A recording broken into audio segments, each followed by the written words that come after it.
Johnny Carson had his favorite guests, the people he clicked with. For over 30 years, he was the host of The Tonight Show, inviting himself into American homes every weeknight. More than just a TV guy, he became a comforting presence with his great timing and aw-shucks charm. But even though tons of people watched him, Johnny was a private person. He kept his public persona separate from his personal life. A former Tonight Show director, Fred de Cordova, said that Johnny created the Johnny Carson we saw on TV. The real guy was more complicated, pensive, and careful about who he let into his inner circle. This went for his work relationships too. Out of about 22,000 guests on the show, only a few really earned Johnny's respect and trust. These were the ones who connected with the real him, building a bond beyond the usual host-guest thing. One of the show's writers said there were guests, and then there were Johnny's guests. Everyone who worked there knew the difference. He was professional with most stars but kept a distance. But with his favorites, something changed. His body language, how present he was, the glint in his eye. He was genuinely interested in them. Some of these moments happened on camera for everyone to see. Others happened behind the scenes, shared later by those who were there. Altogether, they give us a better idea of a man who, while a nightly fixture in America's living rooms, remained a bit of a mystery during and after his career. And tomorrow night, half a century later, NBC will air Bob Hope's holiday show from Saudi Arabia. It's on at 9:30. Say hi to Bob Hope. Bob Hope represented an older style of comedy. He was a seasoned performer known for his tours entertaining the troops and his rapid-fire jokes, making him a national treasure. Carson, who grew up watching Hope, always treated him with respect as a comedy pioneer. However, their relationship was tricky off-screen. As Hope got older and relied more on cue cards and prepared material, Carson supposedly found him harder to deal with. Johnny respected Hope's legacy. A Tonight Show employee who worked with both men said but felt that Hope's style was outdated, too rigid and rehearsed for the more conversational approach Johnny preferred. Despite these feelings, Carson was always professional when Hope was on the show. During Hope's last appearance on The Tonight Show, viewers only saw Carson's public admiration for the comedy icon, never the private concerns. According to staffers, Carson went up to Hope backstage after the show and said something like, "Thanks for everything, Bob. You always delivered." This story, shared by a stagehand who witnessed it, captured Carson's complex relationship with Hope. Genuine respect for Hope's talent and past contributions, even with their different comedy styles. The employee said that comment was pure Johnny, acknowledging Bob Hope's famous reliability. The thing that made Bob Hope great was that he gave the same thing he promised every time. Johnny admired that, even if he preferred a more spontaneous style. This ability to separate personal preference from professional admiration was typical of Carson, and explains why Hope was always welcome on The Tonight Show during Carson's time. Dean Martin's one of my favorites in entertainment. Can you say hi to Dean Martin? Number 8, Dean Martin. I'm remembering his smooth style. Not many guests made Carson laugh as much as Dean Martin did. With his relaxed charm and funny, tipsy persona, Martin had this old-school class that Carson clearly liked. Martin's appearances were surprising, which Carson, who planned his show carefully, seemed to enjoy. Martin would miss his mark, make up answers, or joke around, and these spontaneous moments made the audience and Carson laugh. People working on the show said Carson liked that Martin didn't take the show too seriously. It was refreshing compared to guests with rehearsed stories. On Martin's last late-night appearance, they had a funny chat. As Martin left, Carson supposedly said, "Stay as you are, Dino. The world needs at least one guy who doesn't take things too seriously." It's not written down exactly like that, but people remember Carson saying something like it. It showed Carson admired Martin for not following the norm, something Carson wished he could do more of given his daily show responsibilities. "Johnny told me Dean was the only guest who ever made him wish the show could go longer," said a director who worked on late night back then. That's saying something since Johnny was always watching the clock. This mutual appreciation created a comfort between the two that made for great TV, showing audiences a more relaxed, spontaneous Carson than usual. I've respected George Burns for ages, and he was always a special guest on the show. Can we say hi to Mr. George Burns? George Burns was like a living link to the old days of live entertainment and classic American humor. He was part of comedy history, something Carson, who loved comedy, really appreciated. Burns kept appearing on The Tonight Show even when he was way into his 90s, and Carson always treated him with extra respect. One of the writers on the show back then said that Johnny saw George as comedy royalty. He would really prepare when Burns was coming on, doing extra research and thinking carefully about the questions he'd ask. He acted more like a student than just a host. Burns even wrote in his book, "If Johnny Carson likes you, you're unstoppable," because he knew how much weight Carson carried in the entertainment world. Carson showed his thanks to Burns both on air and in private chats with the staff. On Burns's final appearance on The Tonight Show, Carson said on TV, "George, you're the only guy I know who gets funnier every year." This wasn't just for the cameras. It showed how much Carson truly admired Burns's staying power and his continued energy as an entertainer. According to the staff, Carson later said that Burns made him think age was just another punchline. That idea probably appealed to Carson, who was always aware of how humor and his own place in it were changing over time. A Tonight Show producer recalled that Johnny loved how George kept working on his act. He wasn't just recycling old stuff or relying on his fame. He was still creating, still finding new ways to connect with the audience. Johnny admired that dedication to the craft. As Carson stayed on The Tonight Show longer, Burns's appearances gave him something rare, a chance to be the student instead of the teacher, learning from someone who had been in the business since Carson was a kid. I can't say enough good stuff about Lucille Ball. She was a true original. I think one of the best ways to judge humor is how well it lasts. She's number 6. It was a meeting of TV royalty when Lucille Ball was on the late night show. She changed comedy shows, and he changed late night TV. You could tell they respected each other. Carson treated Ball with a kindness, save only for a few people. Johnny saw Lucy as an equal, one of the few entertainers he seemed to view that way, said a camera guy who worked on some of Ball's shows. When they were together, it was like watching co-workers instead of a host and guest. Their last TV appearance together was full of friendly chat and respect. People didn't see that. After the camera stopped rolling, Carson went up to Ball and said, "You're the real deal, Lucy. Always have been." An employee heard it. Even though this is just from offstage memories, many late-night show workers said Carson told Ball similar things in private. He knew she helped change TV and greatly dedicated her iconic labor. When Ball died in 1989, Carson did something he hardly ever did for anyone famous. He used part of the late night show for a nice tribute, setting aside his control to talk about her death. A director who worked on that episode remembers that Lucy's death hit him hard.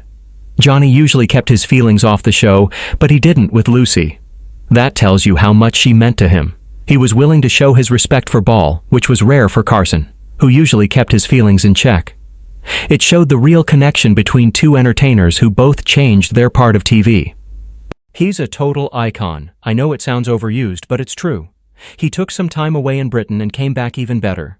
Let's welcome Jack Benny, the master of comedic timing. If you want to see who influenced Carson the most, look no further than Jack Benny. Benny's timing was perfect. He knew how to use a pause for laughs, and he was always willing to be the butt of the joke. You can see all of that in how Carson hosted the late-night program. Carson always gave Benny props, calling him a huge influence, and he always treated him with extra respect when he was on the show. You could see a different side of Carson with Benny, like a student paying his respects to a great teacher.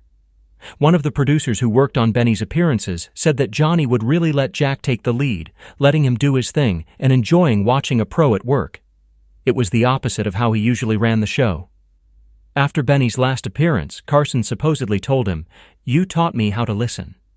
I heard this from people who were there, not from a recording, but it fits with what Carson said about learning from Benny, especially how to use pauses for laughs instead of just telling jokes. Johnny often said that Benny taught him that the pause is funnier than the joke, said a longtime friend of Carson. Early in his career, he studied Jack's timing, figuring out how to build anticipation and turn silence into gold.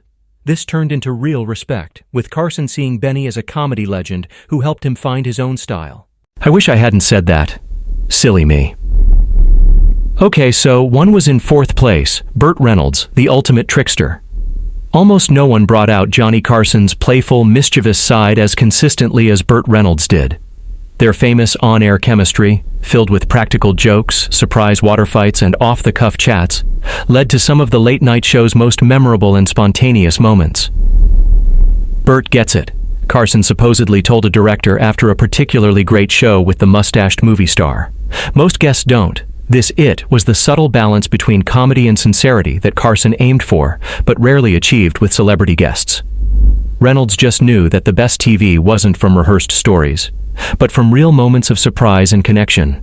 Their playful rivalry began when Reynolds randomly smacked Carson in the face with a can of whipped cream during what was supposed to be a straightforward interview. Instead of getting mad, Carson loved it, and a legendary TV friendship kicked off. During Reynolds' last appearance on Carson's late-night show, the host supposedly said on air, "Don't ever stop coming back, Burt. I need someone to keep me honest." According to people who worked on the show, Carson valued Reynolds because he was willing to break the fake nature of celebrity interviews, adding an element of surprise to the normally structured late-night TV formula. Johnny respected that Burt never took himself too seriously, a late-night show writer explained.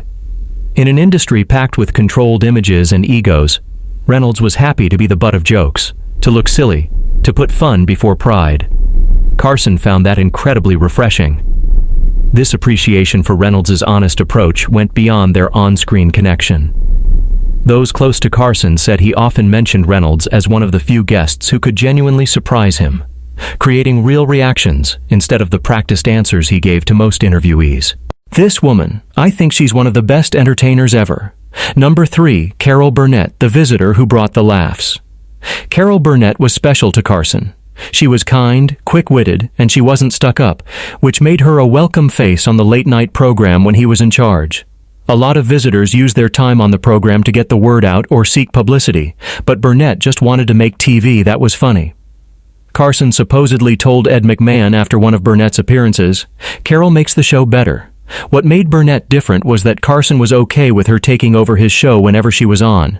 He'd let her segments go long, let her talk directly to the crowd, something usually only Carson got to do, and sometimes even let her run parts of the program. A former director said that Johnny trusted Carol completely. He knew she understood TV timing as well as he did, that she wouldn't embarrass him or the program, and that whatever she did would be funny.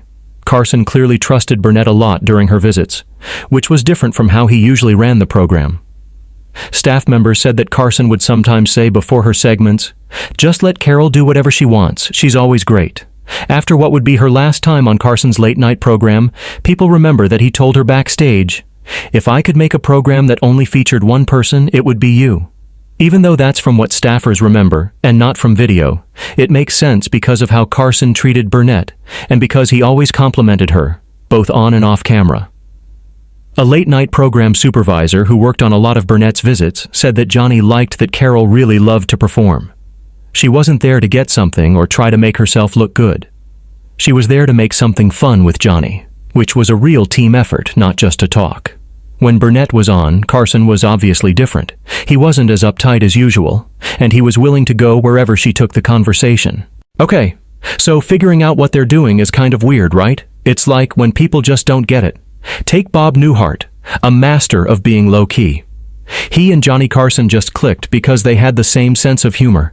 They both liked being subtle, had great timing, and could find the funny in everyday stuff without being over the top.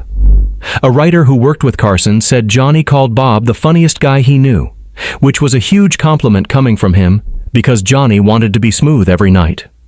What made Newhart's appearances special was that Carson seemed more relaxed, like he was talking to a friend. They had similar backgrounds and a similar approach to humor, so things flowed naturally without either of them trying too hard. A late-night producer said watching them was like seeing two musicians who knew when to play and when to back off. Their timing was perfect, and they made each other better. This respect turned into a real friendship, and they even golfed together sometimes, which was rare for Carson since he kept his private life pretty locked down. People close to Carson said that after Newhart's last show, Carson told him, "Nobody made it look easier, but I know how hard you worked." Even though it wasn't caught on camera, friends said Carson had said similar things before, recognizing the skill that went into Newhart's easygoing humor. Something Carson knew all about himself. A director who worked with both said Johnny saw a lot of himself in Bob. They both found the humor with being precise instead of loud, with timing instead of being dramatic. They made it look easy despite needing a lot of skill. This understanding made them comfortable around each other, and that led to some of the most real and interesting talks on late night. It was like you were listening in on two pros talking shop. You don't think that after yesterday it's all done. I mean, it's totally it. No, it is.